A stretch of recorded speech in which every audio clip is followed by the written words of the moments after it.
আপনাদের মনে আছে যে তিনি হাঁটতেও পারতেন না, তার যে পিছনের ব্যাকবোন এগুলো ভেঙে ফেলেছিল, এত টর্চার তার উপরে করা হয়েছিল।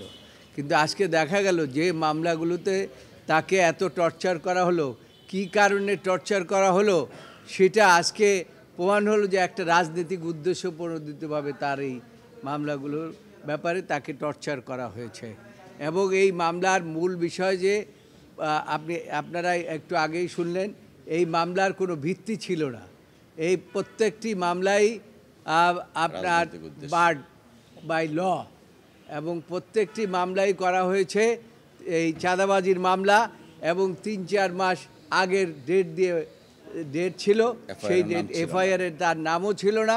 পরবর্তীতে তাকে ইনক্লুড করার জন্য এই মামলাগুলো দেওয়া হয়েছিল। মূল কথাটা হচ্ছে যে তার কাছ থেকে কোনো টাকা পয়সা উদ্ধার করা হয় নাই। এটা কিন্তু আজকে যে আপিল বিভাগে যে সরকার পক্ষ থেকে তারা নিজেরাও বলেছে এবং আমরাও বলেছি। আমরা বলেছি যে তারেক রহমানের যত মামলাই হয়েছে সবগুলাই উদ্দেশ্যপ্রণোদিত এবং রাজনৈতিক উদ্দেশ্যপ্রণোদিত।